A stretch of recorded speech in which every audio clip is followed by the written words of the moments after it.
زي كاب واشنطن دي سي زفنو راديو دمسي أمريكا أيو أب أزران كلتن أزران حمشتن سلاسان هادن متر باند كمهونا فيسبوك نا يوتيوب بغطتا زفنو راديو دمسي أمريكا جميرو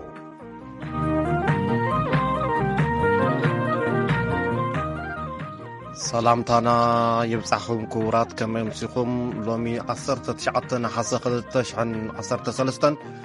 ويكع أسران حمشتن حسق تشحن أسران حدن يو استفلالو مدبات قربنا لكم علنا مسانا صنحو زينا قدمنا بدحريو أب إثيوبيا كل الأمحارة بزعبات قدسل زلو وقع ملكيتو زهابو مقلسي نسمعكمنا دحريو منقست أمريكا بلعلي حلاف ستاف سراوت إرترا جنرال فيليبوس زنبرو اقراز ملكت قمقام مهورن تنتاني بوليتيكا قرن أفريقان دكتور عوت ولد ميكائيل كنسعبنا سروع مدبنا ننوح زبالك زي تقاريط وزنبرة مدب حزب مس حزبي قربنا لكم علنا إرتراويان بخينات نستوقعوا تقارونا بكل تقراي نزركو سدتنياتاتن محقاز جمرو وتبقسو كل أقاش عدمنا لنا زينا خنا قدم كاب قبرة مدن تمسيو زينا كسمعكم أمتا كله ناب سمين إثيوبيا أبزخون الأوان مبرق واللقاء لعلك للتميت الزخون نسوهان زيقاتات بعطوات مقتالهم زغالسو عبالات بوليتيكان سيفيك محبراتن من قصة حالواك قبرو اللهم يقبأ كبلو حاتيتهم أبزوبا مبرق واللقاء وردا كريمو كدمسومن عطوات بزوردو حادقا حساناتن دك نستيون زركبوهم لعلك للتميتين سلاسان حادن سبات مماتهم النات زتبها بارتي قاليسو نبعلهم كمبار ناصرነት ኦሮሞን ናበሉ ዝጽውዑ መንግስቲ ድማ ሸኔ ዝብሎም ዕጡቃት አደንጊቶም ንጹሃን ሰባት መቅታሎም ወሃብ ቃል መንግስቲ ክልል ኦሮሚያ ጌታቸው ባልቻ ዝተዛረቡ ኮይኖም ቁጽር ሞት ግን አይጣቃሱን ኃይልታት ጸጥታ ኦሮሚያ ኣብ ልዕሊቶም ዕጡቃት ስጉምቲ ይወስዱ ምህላዎም አቶ ጌታቸው ተዛሪቦም ንባዕሉ ሰራዊት ግንባር ናጽርነት ኦሮሞ እናበለ ዝጽውዕ ጉጅለ ዕጡቅ ከምዚኦም ንዝበሉ ክስታት ክነጽቆም ምጽንሑ ዝፍለጥ ይብል ጸብጻብ እስክንድር ፍሬው ካብ አዲስ አበባ ናይ ኢትዮጵያ ሰብአዊ መሰራት ኮሚሽን ኣብ ክልል አምሓራ ብዘተሓሳስብ ኩነታት ኣብ ምስፍሕፋሕ ምዝርከብ ናይ ትግራይ ግጭት ብዝተኣሳሰረ ምዝተፈጸመ መጥቃዕቲ ከቢድ ብረት ቅትለት ወራርን መምዝባልን ምርመራን ምክያድ ናብ ክልል አምሓራ ዘጻሪ ጉጅለ ከም ዝልእኽ ኣፍሊጡ 13 ነሐሴ 2013 ዓመተ ምህረት ኣብ ዞባ ደቡብ ጎንደር ከተማ ደብረ ታቦር ብዕጡቃት ሕወሓት ከም ዝተፈጸመ ዝተዘረበሉ ዝበሎ ደብዳብ ከቢድ ብረት ሓደ ናይ ቤተሰብ አባላት ዝኾኑ ውዴ ዋሴ ሱባለው ድረስ አዲስ ዓለም ድረስ ሰርካለም ድረስን ናይ 4 ወርሒ ህፃን አመል ድረስን ከም ዝተቃትሉ ተረጋግጽሎ ይብል እቲ መግለጺ እናሰፍሐን እናገደደን ዝርከብ ግጭት ኣብ ልዕሊ ሲቪላት ዝለዓለ ጉድኣትን ሰብአዊ ቅልውላውን እናስዓበ እዩ ኢሉ እቲ ኮሚሽን ኣብቲ ግጭት ዝተሳተፉ ኩሎም ወገናት ሲቪል ዕላማ ከይገብሩ ዳግም አተሓሳሲቡሎ ሰበስልጣን ካሜሮን አሞንጎ እንስሳት ብምርባሕ ዝናበሩን ገፈፍቲ ዓሳን ደማዊ ግጭት ድሕር መፍጣሩ ካብ ሰሜን ካሜሮን ዝሃደሙ አሻሓት ነበርቲ ናይ ገጠር ዓድታት ናብ ገዛውቶም ክምለሱ ይምሕፀኑ ኣለው እቶም ነበርቲ ናይ ሕርሻ ጸጋታቶምን ዝዓነው ዓድታቶምን ድሕሪት ገዲፎም እዮም ናብ መላእ ዶባት ቻድ ሃዲሞም ዘለው ካሊ ምስ ካሜሮን ዝተተሓሓዘ ዜና እውን ኣለና ሞኪ ኤድዊን ከንዚካ ካብ ያውንዴ ዝለኣኾ ጸብጻብ ተወለወለ ገብርኤል ካቅርቦ እዩ ካሜሩን እቲ ኣብ መንጎ ኣርባሕቲ እንስሳን ዓሳ ገፈፍትን ዝተለዓለ ግጭት ንነበርቲ ገጠራት ኣመዛቢሉ ግን እቶም ነበርቲ ብዝሓደሮም ሻቅሎት ንምምላስ ድልዋት ኣይኮኑን ኢላላ ኣመሓዳሪ እተን ናይ ገጠር ዓድታት ዝርከባሉ ዞባ ርሑቕ ሰሜን እቲ ሃገር ሚድያዋ ባካሪ እቶም ነበርቲ ጸጋታት ተፈጥሮ ማይ መን ይቆጻጸሮ ብዝብል ይዋግኡ ኣለዉ ኢሎም ንሶም ኩሎም ሲቪላት ክፈልጥዎ ዝግባእ ዓሳ ብምግፋፍ ዝናበሩ እንተኾኑውን ኣብ መንጎኦም ብሰንኪ ናይ ዓሳ መግፈፊ ከባቢታት ይራጸሙ ምዃኖም እዮም ዝገልጹ ዝሓለፈ ሰሙን ኣብ መንጎ ገፈፍቲ ዓሳ ዝኾኑ ማሕበረሰባት ማውሱጉምን 4 እንስሳ ዝኾኑ ቸውን ብምኽንያት ማይ ብዝተለዓለ ግጭት እንተወሓደ 11,000 ሲቪላት ምምዝባሎም ተገሊጹ ነይሩ ናይ ካሜሮን ፕሬዚደንት ፖል ቢያ ዝሓለፈ ሶኒ ብዛዕባ እዚ ቅልውላው ንምዝታይ ኣኼባ ኣካይዶም ኣለዉ ብሰንኪ ግጭት 43 ሰባት ከም ዝተቐተሉን ካልኦት ልዕሊ 100 ዝኾኑ ከም ዝቆሰሉን ከምኡውን 40 ናይ ገጠር ዓድታት ከም ዝነደዳን ኣብቲ ኣኼባ ተሓቢሩሎም መንግስቲ ናቶም ግዳያት ሓገዝ ከም ዝልእኹውን ባካሪ ሓቢሮም ኣለዉ እቶም ተመዛበልቲ ናብ መንበሪኦም ክምለሱ ንምትብባዕ ሰበስልጣን መንግስትን መራሕቲ ሃይማኖትን ባህላዊ መራሕትን ኣብ ጫድ ከም ዝለኣኹ ካሜሩን ኣፍሊጣላ ካብ ካሜሩን ከይወፃና ምስ ጉጅለ ቦኮ ሓራም ዓስኪሮም ዝነበሩ ኣብ ምእይት ካሜራውያን ዕጥቆም ኣውሪዶም ናብ ሰላማዊ ህይወቶም ይመለሱ ከም ዘለው ጸብጻብ ድምፂ ኣሜሪካ የመልክት ኣብቲ ንምጥያስን ዳግም ናብ ሰላማዊ መንገዲ ንምምላስን ዝዓለመ ማእከል ድሮ 1500 ኣባላት ተዕጦ ጉጅለ ነበር ተመዝጊቦም ከም ዘለው ተፈሊጡሎም መንግስቲ ካሜሩን ኣባላት ቦኮ ሓራም ተመሊሶም ሰላማዊ ህይወቶም ክመርሑ መፀዋዕታ ክቅርብ ጸኒሑ እዩ መራሒ ዕጦ ጉጅለ ቦኮ ሓራም አቡበከር ሸኩ ከም ዝተቀተለ ሚኒስትር ሓበሬታን ባህልን ናይጀርያ ንድምፂ ኣሜሪካ ኣብ ዝሃቦ ቃለ መጠይቅ ሓቢሩ ነይሩ እዩ ታሊባን ንኣፍጋኒስታን ድሕሪ ቁፅፃሩ ሃዲሞም ንዝወፁ ኣፍጋኒስታውያን ዝፀዓነት ነፋሪት ልማዓንቲ ረቡዕ ኡጋንዳ ኣትያ ግዜያዊ መዕቆቢ ከም ዝወሃቦም ሰበስልጣን መንግስቲ ገሊፆም ኣለው ሚኒስትር ወፃኢ ኡጋንዳ ከም ዝበሎ ደቂ ተባዕትዮ ደቂ ኣንስትዮን ቆልዑትን ዝርከብዎም 51 ኣፍጋኒስታናውያን ዝፀዓነት ቻርተር ነፋሪት ኣብ መዕረፎ ነፈርቲ ኢንቴቤ ዓሪፋላ ሽዑ ንሽዑ ብኣውቶቡስ ናብ ሆቴል ተወሲዶም ኣለው ልማዓንቲ ተወሰኽቲ ኣፍጋኒስታውያን ከኣትዉ ትፅቢት ከም ዝግበር እቲ ሚኒስትሪ ገሊጹ ኣሎ ኣብ ሓደጋ ዝወደቁ ኣፍጋኒስታናውያን ካልኦት ዜጋታትን ብግዜያዊ ክትዕቅቦም መንግስቲ ኣሜሪካ ብዘቕረበቶ ሕቶ ተተኣናግድ ከም ዘላ እቲ ሚኒስትሪ ወሲኹ ሓቢሩ ጸብጻባት ሚድያ ከም ዝሓበርዎ ዩጋንዳ ኣስታት 2,000 ስደተኛታት ንምውሳድ ተሰማሚዓ ኣላ ዩጋንዳ ኣብ ዓለም ዝዓበየ በዝሒ ስደተኛታት ትዕቁብ ዘላ ሃገር ኮይና ብመሰረት ሕቡራት መንግስታት ኣስታት 1.5 ሚልዮን ስደተኛታት ተተኣናግድ ዘላ ሃገር እያ ክልተ ኣባላት ኮንግረስ ኣሜሪካ ቅድም ኢሉ ወግዓዊ ዘይኮነ ኣብ ዋና ከተማ ኣፍጋኒስታን ካቡል ትማሉ ሶሉስ ዑደት ፈጺሞም እቲ መገሻ ይሳለጥ ዘሎ ናይ ሙፃእ መስርሕ ንምግምጋምን ፕሬዚዳንት ባይደን ሙፃእ ዝተረፉ ወታደራት ኣሜሪካ 31 ነሓሰ ክዛዘም ዘቐመጥዎ ናይ ግዜ ደረት ከናውሕዎ ጸቕጢ ንምሕዳርን ኢሎም ኣለው ዴሞክራት ኣባል ኮንግረስ ሴት መወልተንን ሪፐብሊካዊ ኣባል ኮንግረስ ፒተር ሜጀርን ኣብ ዘውፅዎ ናይ ሓባር መግለጺ እቲ ዑደት ብምስጢር ከም ዝተፈጸመ ሓቢሮም ኣለው እዚ ከምዚ ኢሉ እናሃለወ መሻርክቲ ዩናይትድ ስቴትስ ዝኾነ ሃገራት ኣሜሪካ ካብ ኣፍጋኒስታን ንምውፃእ ዘቐመጠቶ ናይ ግዜ ሰሌዳ ካብ ምስዓብ ካልእ መማረፂ ከም ዘይብለን ብምግላጽ ወታደራተን 31 ነሓሰ ከም ዘውፅኣ ይገልጽ ኣለዋ ኩሉ ክወፅእ ዘለዎ ሰብ ክወፅእ ዝኽእል እንተኾይኑ ግን ስጋት ሓዲሩ ኣሎ ብዙሓት ናይ ኔቶ መጣምርቲ ምስኦም ዝሰርሑን ክወፁ ዝደልዩን ኣፍጋኒስታውያን ሓዊሱ ዜጋታተን ካብ ማዕረፎ ነፈርቲ ካቡል የውፅኣ ኣለዋ ኣብዚ ሕዚ ተረኛ ፕሬዚዳንት ብቁጠባ ዝማዕበለ ሃገራት ጉጅለ 7 ዝኾነት ብሪታንያ ብዛዕባ ትቅልውላው ንምዝታይ ትማል ሶሉስ ብቨርቹዋል ህጹጽ ኣኼባ ፀዊዓ ነይራ መራሕቲ G7 ወይ ድማ ጉጅለ 7 ናይ 31 ነሓሰ ግዜ ገደብ ክናዋሕ ንፕሬዚዳንት ባይደን ምሕጽንታ እንተቕረቡውን ትማል ሶሉስ ብቴሌቪዥን ብቐጥታ ኣብ ዝተመሓላለፈ መደረኦም ዩናይትድ ስቴትስ ኣብ ዘቐመጠቶ ናይ ግዜ ገደብ ከም እትጸንዕ ሓቢሮም ኣለው ቀልጢፍካ ምውፃእ ዝሓሸ እዩ ኢሎም ኣለው ፕሬዚዳንት ባይደን ዜና ኣብዚ ይዛዘም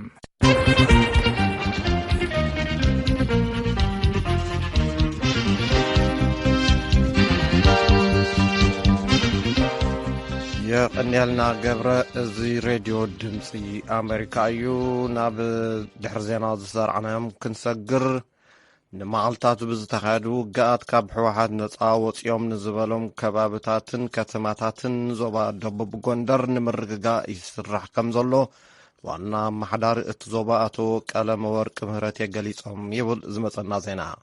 ሕወሓት ብወገኑ ብርክት ንዝበሉ ክፍለ ሰራዊታት ደምሲሰ ከም ዝበለ ትማሊ ብቪኦኤ ንዝተመሓላለፈ መግለፂ መልሲ ዝሃቡ ኣቐባሊ ቃል ሰራዊት ምክልኻል ድማ ናይ ሕሶት ሓበሬታ ምዝርጋሕ ሕወሓት ዝኽተሎ ናይ ውግእ ስልቲ እዩ ክብሉ ነፂጎሞ ይብል ኣስቴር ምስጋናው ካብ ባህር ዳር ዝለኣኸቶ ጸብጻብ ሳራ ፍስሓይ ተቕርቦ እያ ኣመሓዳሪ ዞባ ደቡብ ጎንደር ኣቶ ቀለመወርቂ ምህረቴ ከም ዝበልዎ ሕወሓት ሒዝዎም ዝነበሩ ዝተፈላለዩ ከባብታት ሕዚ ኣብ ትሕቲ ሓይልታት መንግስትን ክልል ኣምሓራን ይርከቡ ኢሎም ካብ ዕጡቃት ሕወሓት ዝሞተ ሞይቱ ዝተማረኸ ተማሪኹ እቲ ዝተረፈ ድማ ካብቲ ከባቢ ተሳዒሩ ወፂኡ ኣሎ ኢሎም እቲ ሓቂ እዚ እናሃለወ ሕወሓት ከም ዝተዓወተ ብምግላጽ ንህዝቢ ትግራይ የታልል ኣሎ ይብሉ ዟቸው የነበሩ የዋና የአስፋልት መስመር ተከትሎ የነበሩ ከተሞች ጋሳኝ ክምር ድንጋይ ሒዞምዎም ዝነበሩ ንመስመር ዓፋር ተኸቲሎም ንኸተማታት ጋሳኝ ክምር ድንጋይ ሳሊጎ በጎብን ንፋስ መውጫን ሙሉእ ብምሉእ ካብ ጸላኢ ነፃ ወፂኦም ኣለው ካብ ኢድ ጸላኢ ንምውፃእ ዳርጋ ሓደ መዓልቲ ይወሲዱ እዚ ዘርእዮ ድማ ጸላኢ ብዙሕ ነገር ፈቲኑ ኣይተሳኽዐሉን ኣብዚ ክጸንሕ ከም ዘይኽእልን ዝተሃንጠዋ ደብረ ታቦር ከም ዘይረኽባን ክርዳእ ከሎ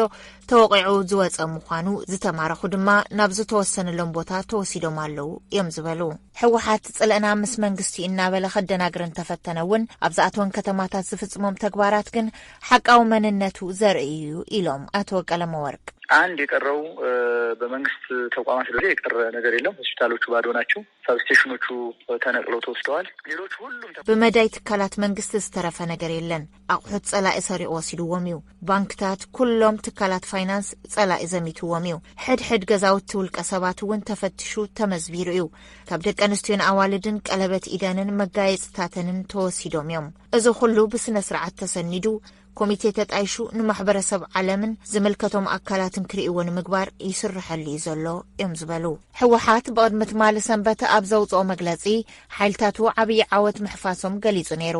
ካብ ነሓሰ 13 ስጋብ 15 ኣብ ግንባራት ስሪንቃን ጋሸናን ኣብ ዝተኻየደ ውግእ ሓይልታቱ ዝለዓለ ሰብኣዊ ኪሳራ ብምውራድ ከም ዝተዓወቱ ንባዕሎም ሓይልታት ምክልኻል ትግራይ ኢሎም ዝጽውዑ ገሊጾም ነይሮም 6 ክፍለ ሰራዊት ሓይልታት ምክልኻል ሰራዊት ኢትዮጵያን 11,000 ፍሉይ ሓይልን ምልሻን ክልል ኣምሓራን 3,000 ወታደራት ሪፐብሊካን ጋርድን ከምኡውን ንሓደ ብርጌድ ኮማንዶ ኣብ ውሽጢ 3 መዓልታት ከም ዝደምሰሰ ገሊጹ እዩ ሓላፊ ርክብ ህዝቢ ሰራዊት ምክልኻል ኢትዮጵያ ዝኾኑ ኮሎኔል ጌትነት ኣዳነ ግን ስዕረቱ ንምሽፋን ሕወሓት ዝጥቀመሉ ዝተለምደ ሕሶት እዩ ክብሉ ነጺጎሞ እዚ አሸባሪ ቡድን የተለመደ ወሬ አለ በተለይ እነሱ ደግሞ የበለጠ እዚ አሸባሪ ጉጅለ ዝብሎ ዝተለምደ ነገር ኣሎ ብፍላይ ዘይተዓወቱ ክተርፉ ከለው ዝሓሰብዎ ነገር ከይተፈጸመ ክተርፍ ከሎ ከምዚ ዓይነት ነገር ካብ ምግባር እንድሕሪት ክብሉ ርኢና ይንፈልጥን መንግስትና ውሳነ ቤናዊ ምቁራጽ ተጻብኦ ምስ ገበረ ይበጽሖም ዘሎ ነገር ይፈልጥዎ እዮም ስለዝኾነ ነዚ ንምሽፋን ዝተፈላለዩ ፕሮፓጋንዳታት ምንዝሖም ኣይደንቕን ከምቲ ንሳቶም ቀቲልናዮም ዝብልዎ በዝሒ ኣይኮነን ኢትዮጵያ ኣፍሪካውን ከህልዋ ይኽእልን ኣይውዳእን ኢልና ዘሎ ናታቶም ሓሶት እዩ ንሱ እውን ንሓንሳብን ንመወዳእታን ጠጠው ክብል እዩ ነዘን ሒዝናየን ዝብልዎን ዘለውን ህዝቢ ተፈናቂሉለን ዘለዋን ከተማታት ሓዲአን እኳ ተዋጊኡ ኣይሓዘንን ፕሮፓጋንዳኡ ብምንዛሕ ድሓር በኣካል መጽኡ ኣቱ ናቱ ሕሶት መልሲ ንምሃብ እውን ዘሕፍር እዩ እዮም ዝበሉ ናይ ሓሶት መረዳእታ ምዝርጋሕ ናይ ሕወሓት ናይ ውግእ ስልቲ ኢሎም እቶም ምውሃበ ቃል ሰራዊት ኢትዮጵያ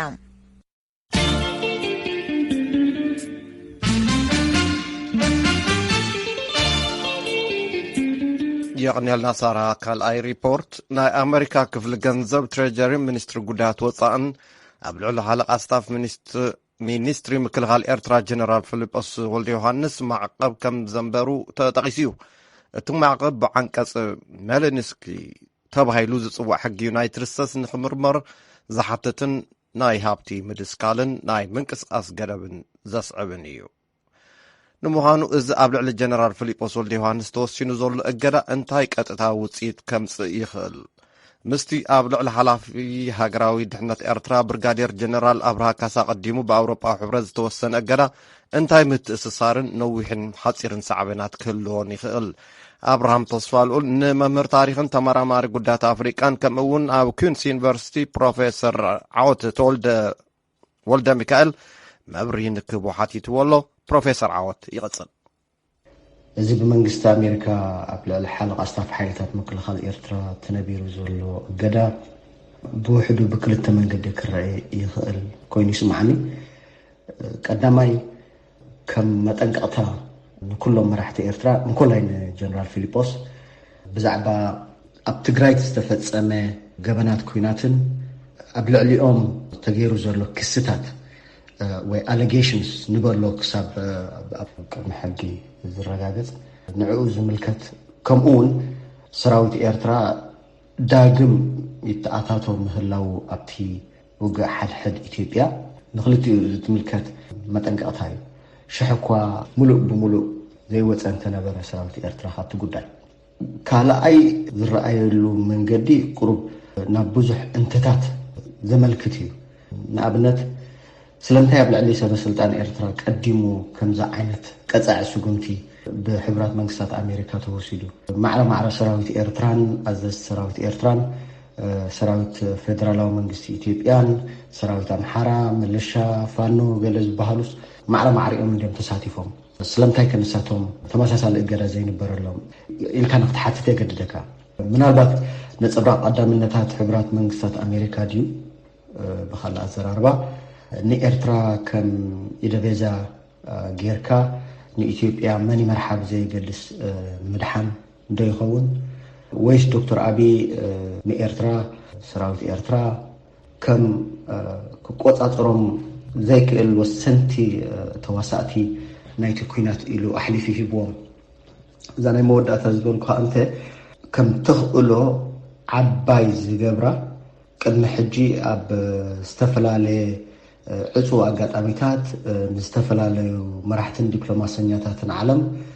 قدما منستر ابي البريزيدنت اساس احلي فيه بو طرح زي كونس نايتي زكاير زنبره كونات سف زي الحلافنتون نعو يوزس كومونيرو حجي احلي فو ده بو ميخون الكا كحتتك يقدكا معناتي كم صعبينات كنبلن كلنا قصبتاوي زخونه عب صعبينات ايرأينن بمجمريا زمستي قدم حج اوروبا حبرت ابلعلي بريغادير جنرال ابراها كاسا امبيرو صنيحه وي صنيح زلو اجداتات بزح زفلا ايكونن وننتي ازيوم عبيتي تكالات بشموم ازيو بزح ገንዘብ بامريكان دولار وي اب بانكتاتنا امريكا وي انت زقمطو ويون نساتهم بقلهم زوننو مس امريكاويان تكالات سفيح ناي نقدنا كال ركبات زلهم نيرهم تزخونو منالبات بقطبا وربحا كتنكفوم يو الكا تزارت خليها كابو حليفو بن زي ابلعلي زون كلت جنرالات نبيرو زلو عقابتات وي قداتات سيمبوليزم ايو زقدس لعلتي قبراوي صعبناتو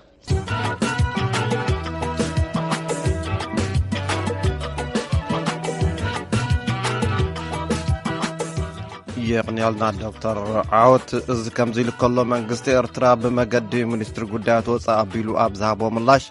نتأجدا مسارة ألبون بصبوق منفس زي تبقسن كبل نتي أجدا بترينا قيفو أيو إذ تكتاتل وزل لهم كاب واشنطن دي سي زفنو راديو دمس أمريكا أيو مدب هزب مسزبي أبز قربا معالتات أب متخاب جنزبن سبعوي حاجزاتن زي تقرأ تبقسوتات كم تنطف سميع اللهو اب تግራይ زلو تراويان سدتኛታትን بتقينات تفناقلون اب صقم زلو نمحጋዝ ዝብል እስኪ بزعبو ንገረና ኦኬ ثانك يو بزعባ اب ናይ ትግራይ ተጀመረ ኩነታት ወይ ድማ ህልቂት ይሰባው ዝኾነ ህልቂት ከም መጀመርያ በሚዲያ ንቃወሞ ጠንያና ካው በመቀጠል ድማ ፋይናንሳዊ ሓገዝ ክግበር ኣለዎ እቶም زختمهم زلو التعاونتي بعد ما زلو زعوتو كله رديت كنجبر لنا حاجز كنجبر لنا نحن نفتهم سلامن زغرباتنا نقال صلاتنا نازي كون مغبار اب تግራይ ዝርከቡ ስደተኛታት ኤርትራውያን ብዙሕ ተበድሎም ከም ዝኾይኖም ዝብል ሓልፍ ስለዚ ከነሐን ንሕና ድማ በቀረባ ሞኒተር ክንገብሮ ድሕርምጥና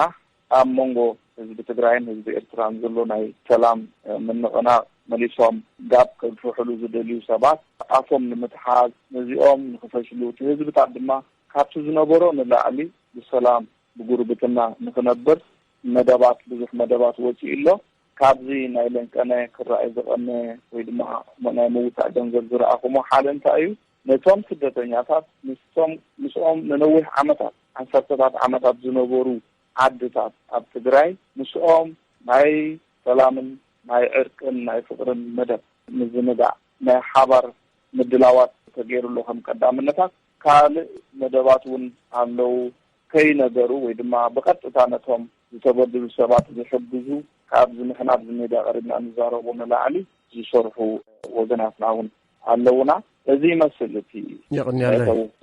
يغني الله ميكائيل دكتور فصاغم تفضلوا تحاسيو تقديو كلل كم كلل ብዙሕ حساب ون حجز تصبايا يخوينو بمسارات ريبورت حبرات هاجرات استات 5.2 مليون ህዝብዩ تصباي راديت ኮይኑ بأماي تشحذ قصر ህዝብ ድማ ንሓደጋ ጥሜት ዘንጸላልወሉ ኩነታት እዩ ዘሎ ንመን ሓጊዝካ ንመን ክትገድፍ ኣጸጋሚ እዩ እሞ እንስኻውን ስለ ተፈልጦ ተበግሶ ሚካኤል ዝገለጾ ኣንፈት ኣብ ምትሓዝ እንታይ ክግበር ኣለዎ ከመይ ክቕፅል ኣለዎ ኩሉ እውን ዝከኣለ ይገብር ኣሎ እሞ ከመይ ክቕፅል ኣለዎ ትብል ይቕኒለይ ከምቲ ክውርሓው ሚካኤል ዝገለጾ ናይ ኣሕዋትና ንሓትና ኤርትራውያን ንህዝቢ ትግራይ ዝገብርዎ ዘለዉ ደገፋትን ሓገዝን ፃዕርን ኩሉ ላዕሊ ታሕትን ሕዚ ኩናት ስለዘጋጠመ ኣይኮነን ዋላ ቅድም ኢሎም እውን ኣንበጣ መፅኡ ተባሂለ ብዓድና ኩሉ ትግራዋይ ክረባረብ ኩሉ ንሳቶም እውን ተማገሮም ትግራይ በንበጣ ክጥቃዕ የብሉን ወገናን ህዝብናን እዩ ዝብፅሐና ክንገብርና ኢሎም ብዙሓት ካብ ዝተፈላለየ ዓለም ዝሓገዙና ኣሕዋትና ንሓትና ኤርትራውያን ፀኒሖም እዮም ካብኡ ቀፂሉ ኮቪድ መፅኡ ብተመሳሳሊ ሓገዞምን ደገፎምን ንድሕሪት የብሉን ባውሩ ድማ ከምቲ ዝገለጾ እዚ ወራርዚ ዘብፅሐልና ዕንወትን ብርሰትን ኣዝዩ ዘቆጥዖም ኣዝዩ ዘሕዘኖም ኣብ ዝኾነ ይኹን ጉዳይ ክንፍለ ኣይግበአናን ዝሓደጋዚ ዝመከራዚ መከራና እዩ ሓደጋ ትግራይ እናንሪኦ ኣይኮናን ኢሎም ብዝተፈላለየ ምክንያታት ብዝተፈላለየ መደባት ሓገዞም እስካብ ሕዚ ይውሕዝ ኣሎ ክፍለ ከም ኣብነት ኣብ ለንደን ክጠቅስ እንተዳ ኮይነ ብዙሓት ብዝተፈላለየ ቤት ትምህርቲ ኣብ ስራሕ ኣብ ማሕበራዊ እንረኸቦም ዝነበርና ኣሕዋትና ኤርትራውያን ሕዚ ተወዲቦም ገሊኦም 100,000 ታርጌት ገይሮም በብጉጅለኦም ገሊኦም ዝተፈላለየ ኣማውንት ታርጌት እንዳገበሩ ሓገዞም ንቅድሚት ከይደሉ ቅድሚ 3 ሰሙን ዝኾነ ፌስቲቫል ነይሩና ዘደለናዮ ዝኾነ ግሩፕ ኤርትራውያን ነይሮም 3 መዓልቲ ወይ ትኸውን እንታ ዕድመ ዝበፅሐቶም በአጋጣሚ ሌት በፂሓቶም ቀዳም ነይሩ ፕሮግራም ربع وحامس سنجرهم ما كم إمدياتلي يفعوا فهذا هذا نجار حسمعنا وكبر نجار هنجبر نيرنا لهم مش هشي إمديات اللي خاف لهم كده لكن كم عالتي حبريتها هذا حبريتها الذي في حاجة بحكي أبغى يكون عالم اللي تجراي أكناولج خجبر الله بحكي كاو وجنو كاو حواسي يجرحوا اللي تجس بتهكل كاستماعون حقوقهم ناي بحكي كم وجناو إنه تجسلون أجات أمثال هنا إذا كحبانو اللي كبا بتقلال خماي كأنا له كماي كبغسالي دايركشن كحزلون زبل حتى فكلني حتى يو بحكي أو تعزي نحضر متاعها علنا نايز بزي متاعي عدل متاعي تقلال هيوتن حنتن يا فإنتستاني جبر أقوله ده لا عالم كفال زلو تجراوي هنا إريتراوي زحك زي فكلني حكي نسألني نحد منجست وكيل كاوي نحد درجة وكيل كا زجبر تيكونه نتهز بكم هذي متى عدلو إيشو حنتيا زبل حكي كم تبط حكي تقبلنا جبا فواجد كان تنادي كان راح كم دلوه نطلع زي بهالحكي يمو كان فلوس تماهرنا متى دايركشنا بعضنا ونن تفينا خنصار حلو لنا لا ما يظنوا على هذا الولد كم دي زعم سلا لبعض زخان المكرر تفتيرو بلبي حالة دلوه سراح تجمروا له جاتا ما أنا أذكر لو بدين أبغى أنا ذي تجميروا له I am sure كع مود داتا منو كونترات يكونن مود داتا أنا هذي سلام من حد مثل كعد الرجاجت كوانا زد له كله مصواتهم جبرنا لنا بحبار كنا نكسر أصلنامو يتوقع بسودي أو زمان يكون على كفار اللي أتراه هم تجراي باون تقبلوا صار حلو إنها تستمر الوقت التخابطات الدمرية يعني الله دكتور فسا مكال أبز تبقسو متأخخ جنزب أمتى درجة لكم سمعنا مشت كم دي حاولنا دكتور فسا غبر صنحة أبحثر بزوح نوع أخي تجبره صراحيبنا ناي فاندريزنج مشت عقايدنا نيرنا أبتي مشتتي اليوم فيات يكونوا إيرتراويان كنسمع وفياتهم كنقبلام فينا بسان كسر حقوا ولا حنتي أيضا مركون بده حق النزرات أبتي جوفاندمي تأتيبهم بنبردل 14 باوند بتسميرو معلم شك ربطانيا جن أسفقه وانتقل لكم دون أبحجي باتي بنبورنا حري كده كتيلو سرطريه بالليل بعضيو ترانسبارنت لكونا من قدي يخيط سلوزلو دما بيو خساب كنزي عود خوون كيلو زلو بذا عقاتامي كلهم إرتاوان ولاون تقارو مسمر سنة غولو زهودو نيزا غمزة عينة المدابع نيزا حريك تيرا كساتف هو دما محسن أب غوفن دمي لهم ديكم؟ هو أب غوفن دمي زلو طيب الرئسو أعطينا عن رئيس لن قلت باز حناية تجنزب أوكي غوفن دمي فلاش F أفسر تحادة F for fruit F حادة C for Charlotte حادة E for Eritrea ሓደ ዲ ሆዶግ ኣምባ ከለኻ ሚካኤል ትግራይ ትፈልጣ ዲኻ? እዋ ሙሉእ ብሙሉእ እኳ ኣቴተ ዘይበልኩ ካብ ዓዲግራት ምዕራብ ወገን ክሳብ ዋዕላ ንህዲ ሑመራ ዘሎ ሓሊፈ እዮ ነይረ። ሕራይ ኣብኡ እንተለኻ ሚካኤል ብዛዕባ ትገንዘብና ንዘራረብ ፀኒሕና ከምቲ ትፈልጦ ርክብ የለን ምስ ትግራይ ከመይ ኢኹም ክትሰድዎ መን ይቅበለኩም ተሓታታይነት ግሉፅ ዝኾነ ኣሰራርሓ ክትበን ሰሚዕካ ኣለኹሞ ክንደይ ከም ዝእከብ ዘሎ ጎፈንድሚ እዩ በዓሉ እዩ ዝዛረብ እንተኾነ ከመይ ጌርኩም ኢኹም ክትሰድዎ መን ይቅበለኩም ብዛዕባኡ እስኪ ይወስኸልና። ኣብ ባይታ ርክባት ኣሎና ንዕኡ እውን ግሉፅ ክገብሮ ኣይክእልን ነገር ግን ከም ዝበፅሕ ምስ ብዙሓት ተጋሩ ኣብ ስደት ዘለው ዋላ ቅድሚ እዚ ጎፈንድሚ ምግባርና እውን ዝተፈላለዩ ኤርትራውያን በብናቶም ተበብሶ ገንዘብ ከዋፅኡ ከለዉ ኣብ ዝተፈላለዩ ሃገር እስራኤል፣ ስዊድን፣ ለንደን ካልእ ውልቀ ሰባት ኣብ ዘለውዎ ኮንታክት እንዳገበርና ኢና ክንገብር ፀኒሕና። ሕጂ እውን ብርግፅ ከምኡ ክግበር እዩ። ኣብ ዲቴይል ግን ከኣቱ ኣይክእልን። ንስደተኛታት እውን ታርጌት ዝገበረ እዩ ተበግሶኹም ብተመሳሳሊ ናብቶም ስደተኛታት ከመይ ጌርካ እዩ ክበፅሕ ዝኽእል ዝብል ሕቶ እውን ክቐርብ ይኽእል እዩ። ከመይ ጌርኩም ክትረኽብዎም? ኣብ ባይታ ሰብ ኣሎና ኣብቲ ማእኸል ስደተኛታት ብወገን ተጋሩ እውን ሰብ ኣለውና ንረኽቦም ክንገብሮ ኢና። ምስሊ ብቪድዮ ዝተሰነየ ብመርትዖ ዝተሰነየ እንታይ ከም ዝገበርና ድማ ነዚ ሓፋሽ ኣብ ደገ ዘሎ ኣበርክትኡ ከይተሓለለ ዘወፍአ ንዕኡ እውን ከም ዝበፅሖ ክንገብር ኢና ማለት እዩ። እንታይ ከም ዝገበርና ድሕሪ ምግባርና ዝግለፅ እዩ። ቅድሚኡ እንድሕር ተዛሪብና ግን ፅቡቕ ኣይክመፅእን እዩ ዝብል ርእቶ እዩ ዘለና። ሕራይ ዶክተር ፍስሓ እቲ ክመፅእ ዝኽእል ኤርትራውያን ከምዚ ዓይነት ተበግሶታት ይገብሩ ከምቲ ቅድም ኢልካ ዝተዛረብካዮ እውን ኣክኖሎጅ ክንገብ ወይ ከዓ ፍልጦ ክንህቦም ይግባእ ኢልካ ነርካ እሞ ቅድሚ ሎም እውን ኣጋይሽና ኮይኖም ዝቐረቡ ኣንጻር ኣንበጣ ኣብ ዝነበረ ወፍሪ ኣነ ክሳብ ዝዝክሮ ክሳብ $60,000 ታርጌት ገይሮም ይሰርሑ ከም ዝነበሩ ፈልጥ እየ። ኣጋይሽና ኮይኖም እውን ቀሪቦም እዮም ከም ዝበልክዎ ክጠቕሶ ፈቲንካ ኢኻ እቲ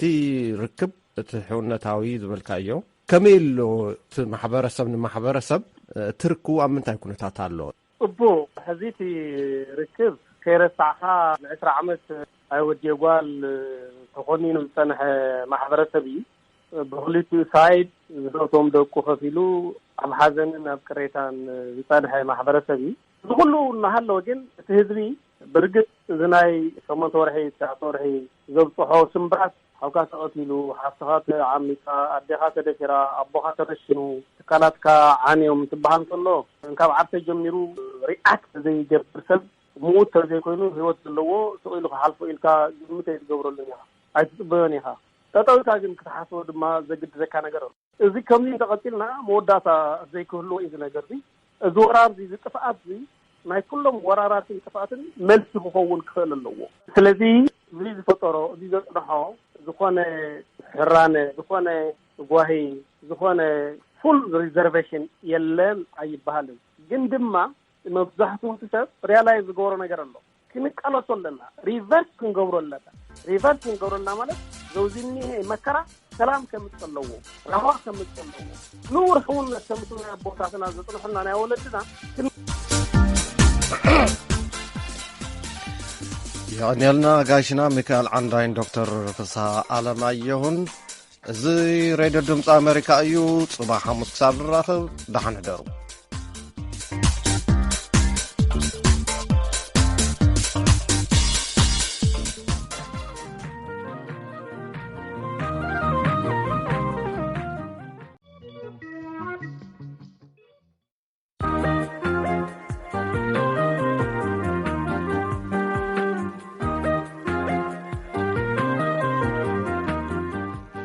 እዚ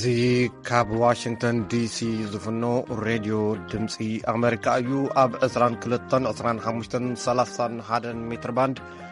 ከምኡውን ኣብ ፌስቡክን ኣብ ዩቲዩብን ብቐጥታ ዝፍኖ ሬድዮ ድምፂ ኣሜሪካ ጀሚሩ።